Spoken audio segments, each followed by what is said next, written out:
Bonjour Miguel Servin. Bonjour Claire. Alors vous êtes la fondatrice du concept Nappy de France. Alors première question évidente, qu'est-ce que c'est les nappies? D'où vient ce mot? Est-ce que vous pouvez nous expliquer? Alors nappy, c'est un mot anglophone, d'accord. Euh, Aujourd'hui, on l'utilise sous la contraction du mot natural and happy, mais ça définit plutôt le cheveu crépus, le cheveu afro non défrisé, conservé au naturel. Donc oui, comme je dis, c'est vraiment historique. Ça a commencé en fait depuis l'esclavage. Il fallait définir le type du cheveu afro. Et tout comme en fait on dit crépi en français, tout comme on dit granin dans une autre en créole, nappy c'est en anglais. Au début c'était une insulte, hein, le mot nappy. Et en fait au fur et à mesure ils ont commencé à s'accepter comme en fait on dit nègre, négresse. En général aujourd'hui il y a beaucoup de femmes qui osent se dire je suis une négresse, pourtant à la base c'était une insulte aussi. Donc aux États-Unis, le mot nappy a été revalorisé. C'est intéressant ce que vous faites comme comparaison entre nappy et négresse. Voilà. Ça a été réadapté. Et donc, du coup, c'est vrai qu'il y a un mouvement qui s'est mis en place. Et d'où l'expression natural and happy. Donc, ils ont voulu quelque part oublier cette insulte. Et ils ont dit, on va jouer sur la contraction des deux mots. Voilà. Et puis, ça a traversé l'océan. Et au fur et à mesure, en fait, ça s'implante en Europe, en Afrique. Et maintenant, en fait, en Amérique du Sud, aux Antilles, voilà, ça s'étend. Est-ce que vous pensez que c'est un mouvement qui correspond à une envie réelle et que ça va perdurer, ou est-ce que vous pensez que c'est un phénomène de mode? Alors, c'est vrai que le mouvement des années 50-60, tout ce qui est Black Panther, c'est tout ça, c'est essoufflé. Et il y a une nouvelle mouvance justement qui se met en place, mais qui travaille dans la transmission pour que ça ne s'essouffle pas et pour que justement les générations futures en fait puissent vivre ça naturellement. Il y a aussi dans ces nappies des filles qui sont moins happy, j'ai envie de dire, et qui ont créé un mouvement, là je parle de la France, où elles sont un peu, j'ai envie de dire, extrémistes. Est-ce que vous pouvez nous parler de ce mouvement des nappies? Alors c'est vrai que moi j'ai pas forcément eu de contact avec ce genre de nappy girl parce qu'en fait il faut savoir que la femme qui ne défrise pas ses cheveux afro en fait est une nappy girl, c'est l'expression. Donc du coup, pour revenir à ces jeunes filles extrémistes, ces femmes extrémistes, il y a un terme qu'on appelle napex.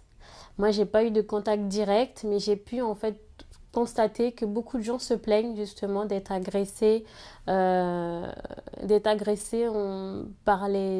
par ce qui est dit, par les Qu'est-ce que ça veut dire, ce revendications. napex? Nappy girl extrémiste. Voilà. Donc elles sont un peu dans la revendication et aussi elles sont intolérantes puisque elles reprochent à celles qui se défrisent par exemple de ne pas être fières de ce qu'elles sont, etc. Ça va loin quand même.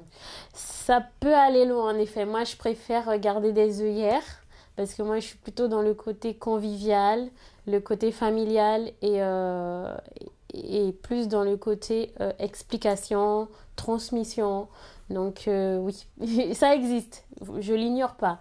Mais je préfère ne pas non plus m'associer en tout cas à ce mouvement-là pour vraiment attirer le maximum de personnes. Alors, vous qui êtes vraiment dans le mouvement, dans Oui. le milieu et dans ce concept, peut-on être nappy et de temps en temps s'autoriser une perruque, un tissage, ou est-ce que ça ne va pas ensemble? Il faut choisir à être toujours, Oui. comme vous le faites aujourd'hui, avoir ces beaux cheveux naturels. Oui, merci. Moi, je ne veux pas cacher, puisque tout le monde, moi, j'aime les perruques. J'ai toujours aimé les perruques depuis que je suis petite. Il se trouve qu'aujourd'hui, quand je vois une perruque, mes yeux ne brillent plus autant qu'avant, parce que j'ai réussi en fait à accepter et surtout à maîtriser mon cheveu, c'est ça. Donc moi, je pars pas du principe, je vais pas forcément juger en fait la jeune femme noire qui porte des perruques, qui défrise ses cheveux, bien que il y a des incidences sur notre propre santé. Donc ça encore, c'est un autre, Vous êtes plus c'est un dans le autre conseil chapitre. en fait. Vous n'êtes pas dans le jugement mais dans le conseil. Je suis plus dans l'évangélisation. Oh là, il faut m'expliquer là. Non, apparemment, évangile, ça veut dire annoncer la bonne nouvelle. Ah, vous annoncez la bonne nouvelle. D'accord, donc, d'accord. donc voilà. Et donc oui, c'est plus, voilà, c'est faire savoir aux filles le cheveu crépus est domptable, il est maîtrisable. Il suffit de trouver le bon produit et tous les cheveux, voilà, chaque cheveu crépus est beau. Il suffit en fait qu'ils trouvent le bon produit, soit de la carapate, soit de l'avocat, soit du ricin, soit de la mangue. Dès l'instant en fait, soit du karité, parce que chaque cheveu crépus en fait réagit différemment par rapport aux produits, aux ingrédients. Et dès l'instant qu'on a trouvé le produit qui va avec nos cheveux, on se rend compte qu'il n'est pas du tout compliqué à entretenir. Voilà. D'accord. Alors, votre travail d'évangélisation, vous le continuez à travers un mouvement et à travers une rencontre que vous appelez le meeting. Je crois que c'est ce samedi 4 avril. Alors, de quoi s'agit-il et pourquoi cette fois-ci c'est payant? On a l'habitude que tous vos événements soient gratuits et ouverts au public. Pourquoi cette fois-ci on doit payer pour s'informer? Alors, en fait, le meeting, ça n'a rien à voir avec la rencontre. Moi, je pars du principe qu'on ne paye pas pour rencontrer des gens. Donc, la rencontre, c'est vraiment le gros événement de Napi de France. C'est comme ça que ça a commencé en 2012. La rencontre Napi de France. Donc, accès en fait ouvert, accès gratuit pour pouvoir découvrir des marques, pour pouvoir les tester et pour pouvoir les acheter. Donc, j'organise aussi du coup des after-work qui sont un peu plus conviviales. Lorsqu'on y vient, c'est comme si, même si on arrive seul, 5 minutes après, c'est comme si on était avec des copines qu'on connaissait depuis 10 ans. Alors que voilà, je travaille vraiment dans cet état d'esprit de réseautage, de mise en relation. Et en fait, le meeting, c'est vraiment tout autre chose. Il y aura des représentants de marques qui seront là pour répondre à des questions que beaucoup de filles se posent. Ces filles se posent ces questions à elles-mêmes, entre elles, sur des forums, dans des groupes. Et forcément, comme elles ne s'adressent pas aux bonnes personnes, elles n'ont pas les réponses. Voilà. Et du coup, de l'autre côté, il y a ces professionnels-là qui lancent des marques qui ne sont pas des commerciaux. Ils sont très forts dans leur domaine, mais ils ne sont pas commerciaux. Au niveau de la communication, c'est pas non plus leur fort. Enfin, il y a plein de choses qu'ils ne gèrent pas. Ils ne gèrent pas forcément Internet. Donc vous mettez en lien deux groupes de personnes qui ont besoin les uns des autres. Voilà, tout à fait. Est-ce que vous payez les marques présentes ou est-ce que c'est parce que vous payez la salle que vous devez faire payer En fait, c'est que rien n'est gratuit. La rencontre, c'est vrai que l'accès est gratuit, mais rien du tout n'est gratuit. Il ne faut pas que les gens prennent cette habitude-là. L'afterwork aussi, il ne faut pas penser, même si l'entrée est gratuite sur l'afterwork. L'entrée est libre plutôt sur l'afterwork, mais rien n'est gratuit. Et il se trouve que j'ai choisi en fait de mettre en place ce meeting parce que les filles, elles ne viennent pas pour consommer, contrairement aux autres événements où elles viennent pour consommer. Voilà.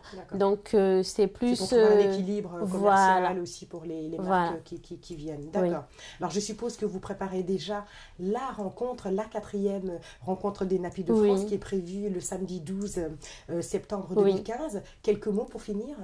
On reste fidèle au concept, on reste fidèle à l'initiative.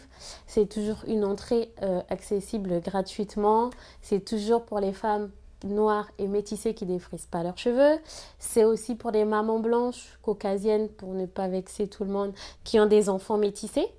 C'est aussi pour les filles qui se défrisent, mais qui sont justement en questionnement, parce qu'il y aura un espace showroom, un espace atelier avec différents thèmes, et un espace conférence pour vous sensibiliser, pour vous expliquer certaines choses, et puis des auteurs qui seront là pour des séances de dédicaces. Dernière question, il est de tradition de vous demander de finir cet entretien avec les 3 mots femme au pluriel. Femme au pluriel, soit be natural, soit be happy, parce que les hommes, ils aiment ça. Merci Miguel Servin, ce sera le mot de la fin.